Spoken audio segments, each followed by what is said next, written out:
So we need a national divorce. I want to make sure I'm very, very clear on this. We need a national divorce, she writes. We need to separate by red states and blue states and shrink the federal government. So she's not saying destroy America. She's saying we should probably not do business with one another because we're killing each other, and shrink the federal government. Okay, everyone I talk to says this, from sick, disgusting woke culture issues shoved down our throats to the Democrats' traitorous America last policies. We're done. Okay, then the response, all those who support Green call to end the U.S. She didn't say that, but let's just take her. Let's just take it at her. We should separate and have a national divorce. They should have their U.S. citizenship revoked. Really? Because I know a lot of people on the left that have actually called for the USA to end, and they haven't had their citizenship revoked. So if you want to do that, let's just be consistent. Here's the way I look at things today. Remember when they said they wanted to reimagine the police? Many of us thought, no, they don't want to just reimagine the police. They want to reimagine everything. When it comes to the police, they want to reimagine the justice system, the system that we have had in place for over 200 years, the system that is dictated and designed by our Constitution. They wanted to redesign and reimagine all of that. They wanted to reimagine all of our history. They were taking down statues. They were making George Washington into a monster. They wanted to reimagine our basic way of life. Now, a lot of us thought that was foolish. Now, there is a new study out that shows the results of this, and it's been a 2-year study. And if you're a longtime listener, you know that I will admit when I'm wrong. And the study shows, right or wrong, the idea of zero bail and arrest and release, they are not foolish, as it turns out. They are extraordinarily dangerous as well. Now, common sense told many Americans, that's a disaster. You don't do that. You don't just throw something out. This is important. You don't just throw something out and say, let's reimagine. What's your plan? What are the steps you're going to take? What are you replacing it with? Now, they've been studying this since June 2021, and they are dramatic. And there's no two ways to read the results. I'll quickly just give you this. If you had a zero bail policy, it appears as though more than 70% now of those who were released without bail went on to be arrested for additional crimes. Okay? 78% of suspects released without bail were found to be rearrested for crimes. And if you gave bail, only 46% were arrested. So that's really, really clear. And this is just one thing of the reimagining of our entire system. So we know reimagining war, how that's working out for us, reimagining our military, reimagining our Middle East policy. We know how those things are working out for us. So the left, and let's go back to the police forces, the left forced a reimagining on our police forces all across the country. They got their way. No bail. They reimagined the district attorneys with George Soros. They reimagined all of it. Did it help? Did it help the criminal, or did it help the victim? Did it help black people, white people, Hispanics, the communities? Is life better in those communities for anyone? Is life safer for either the victim, the offender, or the community? Is our law enforcement better? Did it fix the rogue cop problem? Are our cops feeling like, they're not the bad guy with no one watching their back? Or do they feel like they are the bad guy and no one's watching their back? See, this goes to one piece of the entire puzzle that they have been putting together. And a society cannot survive very long with lawlessness, and a free society even less. So now that the results are officially in on just this one topic, will the cities admit they're wrong? Will they change this policy? Will mayors, governors, legislators, attorney generals rein in this grossly failed experiment? Now, my guess is no. Why? Again, I'd have to go to common sense. Couple of things. One, admitting that you were wrong is very difficult, and politicians don't usually do it. But they also have this thing with Marxism where they say the same thing after every Marxist authoritarian failure. It just wasn't done right. Well, we just didn't do it right. Okay, well, let me ask, Seattle. You had all the power. Portland, what levers did you not control? Why did it not work out well? Were the wrong people in charge again? See, the only thing you didn't have was the power to physically or permanently silence all those who opposed you. But you had the power to do that more than any time since the 1950s and the Red Scare. The reason why this won't change is because it is clear this was never a plan to make policing better. It was a plan, and it was well thought out, but it was just a plan to destroy, to tear down, and to create chaos. And they've been very successful in that plan all across America and throughout almost every portion of society. The plan to destroy the community, destroy our history, our standards, to destroy our story, to destroy our power as an individual and our power as a country, far as, domestically, our power as a country with foreign relations, and our physical power. They've destroyed the relationship between parents and teachers, parents and the state, parents and their doctors, while destroying the stability of childhood by refusing reality and confusing reality with fantasy, by destroying logic and reason and empirical truth and replacing it with activism, slogans, relativism, and dangerous lies. So we have our proof on the reimagining of the police. We have it in a study, but we know the proof on so many things. I mean, anyone with common sense knew this would be the result of no bail. How long will Americans of all political stripes, those Democrats, Republicans, independents, all of us, how long are we going to wait before we demand at the local, state, and federal level that they end this wanton destruction of our entire way of life? We are not safer today in most of our cities now. The world is in much greater danger now because we have reimagined the truths that have kept our military strong. We are economically in peril, the dollar value, because we're reimagining what it means to print money.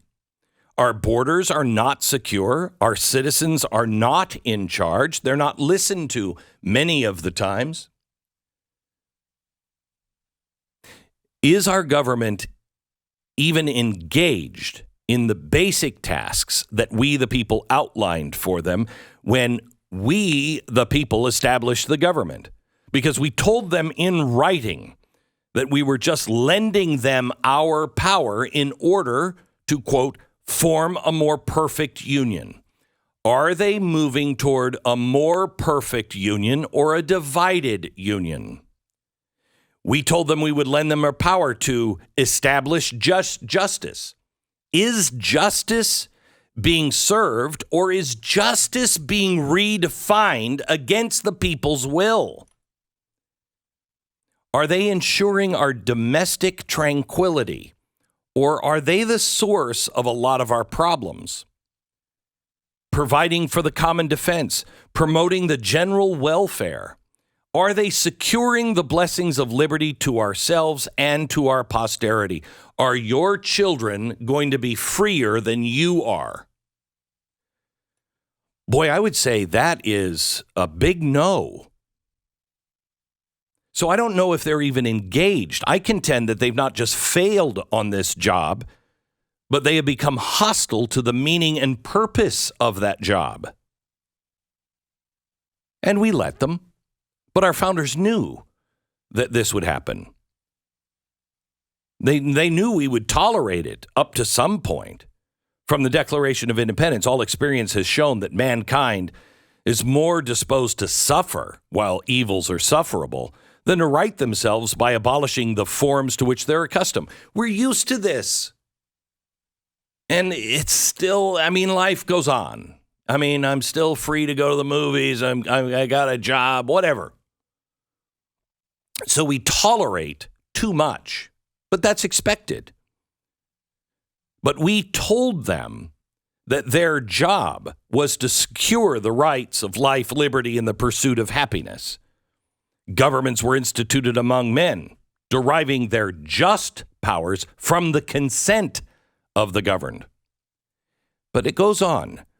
Whenever any form of government becomes destructive of these ends, it is the right of the people to alter or abolish it, not a period, a comma, and to institute new government, laying its foundation on such principles and organizing its powers in such form as to them shall seem most likely to affect their safety and happiness. So what they're saying here is you have to build the net to fall into. You have to show what you're going to replace it with. And you'll notice that anyone who says, I don't want to replace it, I want to live by the Constitution, are deemed radicals. And those who want to reimagine everything are not radicals. Well, that's an upside down world. They said, prudence indeed will dictate that governments long established should not be changed for light and transient causes. But when a long train of abuses and usurpations, now listen to this, pursuing invariably the same object, evinces, otherwise known, shows clear evidence, a design to reduce them under absolute despotism, it is their right, it is their duty to throw off this government and provide new guards for their future security. Now, that's a fascinating phrase. Think of that. When a long train of abuses and usurpations, so things that are happening that are destroying your freedom, your way of life, our Constitution, and they're all ending the same way. Has anybody you've ever heard? Hey, how come? This is a mistake. This is a mistake. This is a mistake. How come there's never a mistake that goes the way of the Constitution for America? That's a long train of abuses and usurpations pursuing invariably the same object, the destruction. And when you have clear evidence that this is a design, this isn't just happenstance, there are people designing this that put us into absolute despotism, then you have a right and a duty. So the two questions remain. Do you see a long train of abuses and actions that are trying to destroy your rights and powers?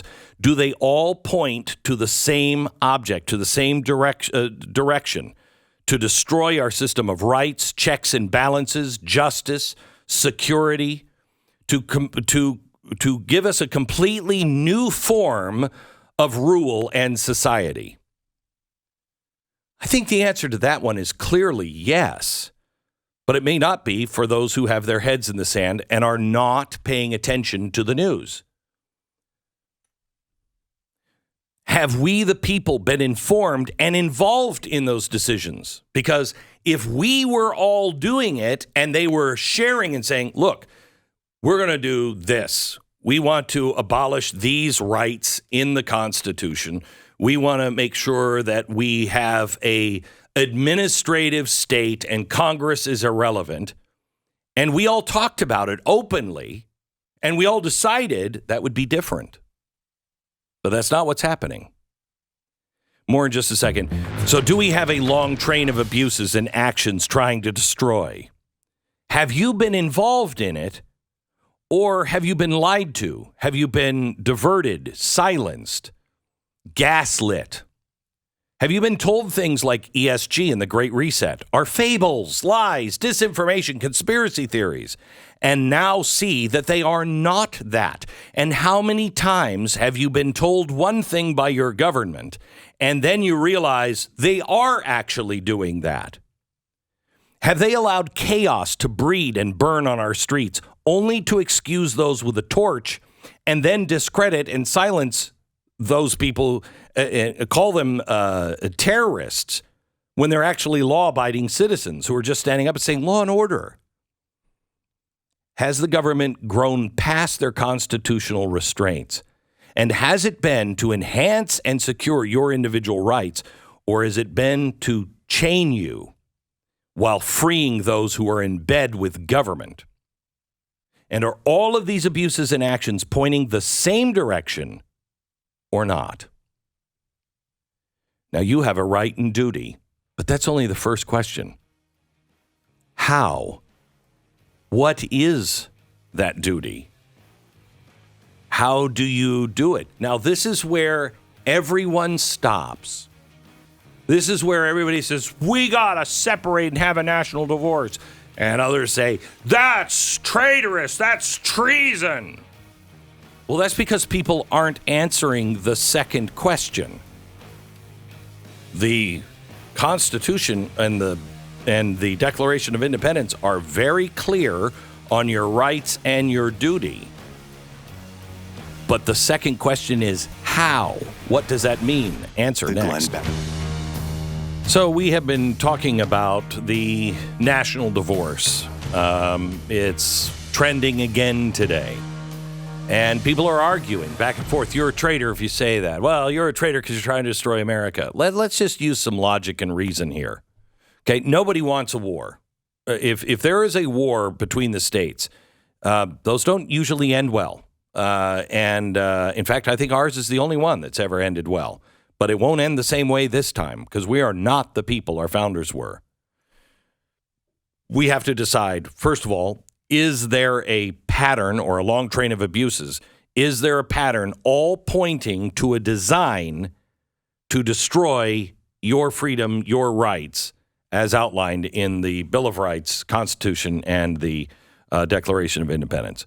If you decide that, then you have a right and responsibility, according to the Declaration of Independence. But now what do you do? What do you do about that? Red and blue separate? Okay, what does that even mean? Because if Texas decided to secede, I would not live under a state unless it was under the framework, the exact framework of the Constitution and the mission statement of the Declaration of Independence. So in other words, I would not tolerate anything being changed except a reset back to factory settings. If you want to write a new Constitution, I'm not in, because I support the Constitution of the United States. Okay, I will do everything in my power to protect and defend that. So I don't really see, myself at least, as leaving the United States of America. I think the United States of America, the power structures, have left the United States of America, not me. I still believe in the same values that we've had since the Revolution and the beginning of the Republic. So what does that mean exactly, the national divorce? Now, build a dual economy? This makes sense on so many levels.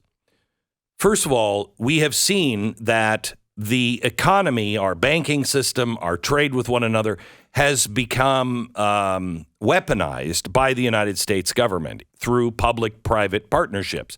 The things they couldn't do because they were constitutionally restrained, they have gotten corporations to do. Well, that's a usurpation of the rights in our Constitution. So, no, I don't want to live that way. And until they will reestablish the proper role of government, we should do everything we can to ensure we don't need their corporations, the government's corporations, to survive. But this makes sense in so many ways. Look at what COVID taught us. We are not independent. We are not independent as people. We are not independent as communities or states. We will all perish if there is a global trade shutdown. We should be rebuilding our manufacturing, our skills. We should be able to survive locally. So having a dual economy is really smart. So you have a right to do this. You have a right to discuss this. You have a duty, it says in the Declaration of Independence, to throw off the chains. But what is that duty? What does that mean? Because remember, there's a comma, not a period. You have to replace it with something that you think is going to be better. Now, I can't think of anything better than the Bill of Rights and the Declaration of Independence. Can't think of anything better that would protect them. You just have to actually use those things. See, it's our duty to not only throw off the chains and not act as terrorists or to become what we despise. It's to work together as a people to throw off the chains and organizing such powers that will be more likely to protect those rights. So that's not a terror group. From Antifa to the white supremacists that offer nothing more than chaos, slavery. You have to have a plan before you follow someone or you say, let's just shirk off these chains. You can't. What's your plan that ends up being more safe for individuals and their rights? I haven't heard that plan. You see, there is a plan on the other side. They are building the framework of a global community. They are building a global government. They are building a new currency that will monitor you. They are building the authoritarian state. And there's a very well-crafted, well-designed plan that, quite honestly, is genius. They didn't collapse us first. They're collapsing us as the power grows. They start to put in ESG. And as that takes root, they collapse us a little bit more. And so it's a controlled destruction. Well, you don't just destroy that and expect everything to go well. What is the framework? So when somebody says we should secede or we should have a national divorce, what do you mean by that? What is the framework? What are the states? What is their government like? The first thing we have to do, if you believe there are usurpations and a long train of abuses that point to despotism, we must first reestablish our first citizenship. Otherwise, this is America's cornerstone, God. If you live up to those laws first, start with the first, hey, how about the 10 Commandments? So those are too difficult. How about the Golden Rule? Okay? Live up to those laws first, because that will give you reason, clarity, and divine inspiration to reestablish this experiment and the guardians to guard those rights. In the meantime, know that the design is real. The design to destroy this is real. And so we all have a duty to stand up. But what? We stand up for the restraint on current power. We're not against, we're for the Bill of Rights. Why are we always saying we're against this? We should be saying, no, that's a violation of the Bill of Rights, and I am for freedom of speech. We need to stand for people like freedom caucuses. There should be a freedom caucus in at least 25 states, and they should be powerful. Texas doesn't even have one. How is that possible in a state this red? Because this state, the GOP, has gone corrupt. We need to stand as long as the Freedom Caucus stands for the Constitution and the Bill of Rights. Ohio, stop waiting for the feds. What are you waiting for? Why did the governor wait so long? What, the governor has absolutely no power? I mean, I swear, I'm going to get him a little bracelet that says, what would Ron DeSantis do? Just look at it every day. You think he's waiting around? Take care of your own people. You look mousy and quite frankly, un-American. Now, we need to stand up in all cases against lies. Now, that's hard. In all cases against, do not tolerate lies. This is the easiest thing you can do. Do not go along to get along. That doesn't mean agitate. That means, no, I'm sorry, that's not true. Get involved in your anti-ESG legislation on your state level.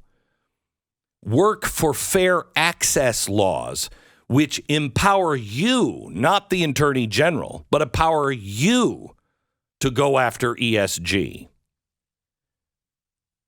Now is the time to support candidates that will throw the rhinos out.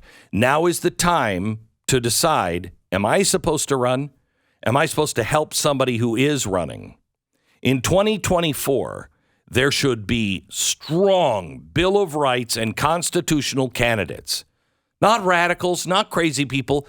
People who know the Constitution and Bill of Rights and will walk through fire to reestablish that. Mitt Romney should have a challenger right now. Kevin Cramer in North Dakota should have a challenger. Does he have a challenger? Is the GOP or the freedom-loving people there? Are you working on this?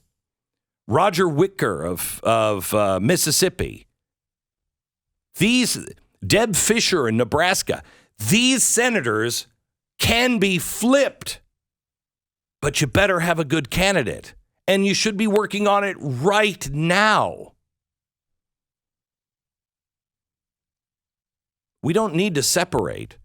We need to find things that we all pretty much agree on. And this insane march to war is something that should be universal.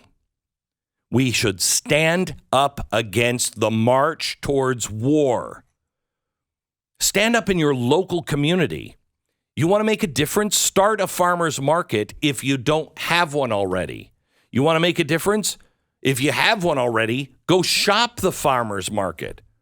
Go find a church that is actually engaged, not necessarily in politics, but a church that is teaching what our pilgrims knew, that made them a danger to the king, which is, there is no king but God.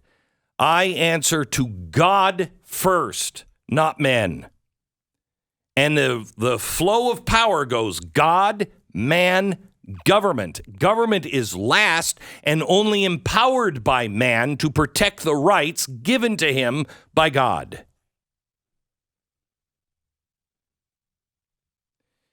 This is what we need to do to save our country.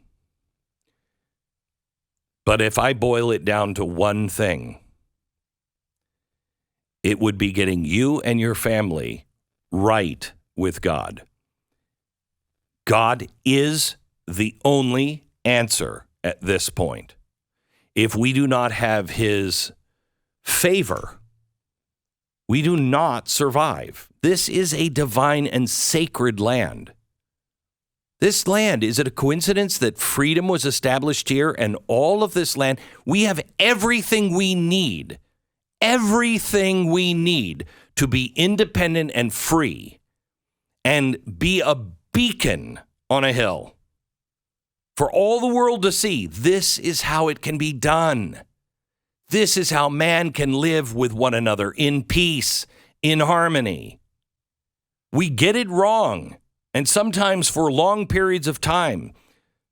But as long as the people understand they have the power to correct those wrongs and go back to the system that was divinely inspired, our Constitution, our Bill of Rights, our Declaration of Independence, all of the answers that you need are in those documents. So, should we have a national divorce? I wouldn't be against it, but I'm the one that's keeping the kids. I think we're the ones that, need to make sure we're not the ones that are violating the rules of this marriage. You are. You're the one stepping out on us. I'm living by my marriage vows. I'm living by the rules of the Constitution. And if your state is not, start standing up and demanding that they live by the Declaration of Independence, the Bill of Rights, and the U.S. Constitution.